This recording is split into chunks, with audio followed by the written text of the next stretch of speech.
dah sama-sama. Hari terakhir dah ni. Okey, hari ni hari terakhir untuk program intensif. Yang mana kelas malam insya-Allah minggu depan bersambung macam biasa kelas malam.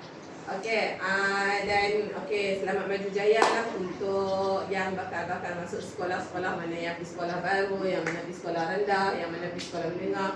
Hari ni pun para dina tak main sebab dia orang ada orientasi sekolah kan. Okey, so macam biasa selalunya kami bagi sedikit orang kata sagu hati ataupun orang kata oleh-oleh lah untuk kali terakhir. Hari ni kita tak belajar, hari ni lebih kita buat aktiviti lah. Okey. So, saya bagi seorang-seorang lah nak Mas. Mas, tarik dulu. Ekor ni macam. Nah. Turun. Bagi Mas apa? Ini tu aja. Tak kita tengok dah kawan apa biru lagi. Mas, Kashfi. Tak, warna ada yang berbeza. Itu je. Oh, pada tu. Baik, kau sah.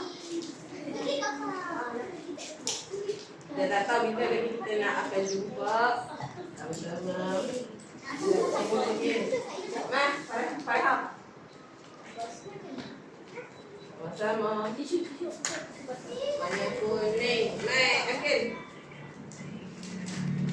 Bubar bitati. Sama-sama.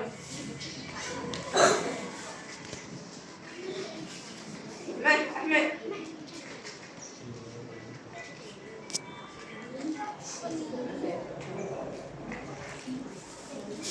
Allah. Mai,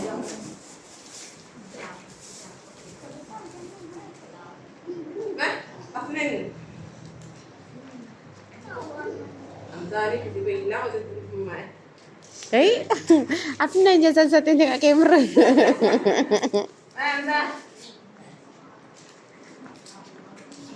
Terbiasa ambil terima anugerah kat sekolah kan. Ingin biasa terima anugerah ni apa? Mak akan posing dulu, berhenti posing.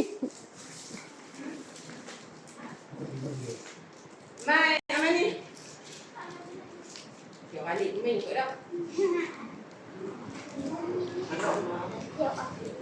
Aman ni dapat warna apa? Kuning.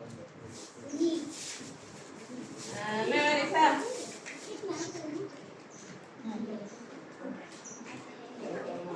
Yang terakhir, Mai, Ai.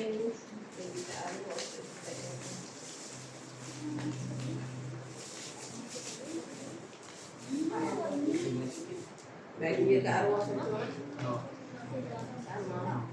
Okey? Ada dua orang lagi. Tadi kan dapat warna apa? Okey, ingat. Lagi Kak Farah Diba, Kak Radina. No, tak pergi waktu kelas malam dah ni. Apa kita yang itu? Zikri. Zikri. Nah, Ahmad dapat apa? Kuning. Ni bagi kat Zikri warna biru. Nah. Ada dua orang lagi. Tak nampak. Akil.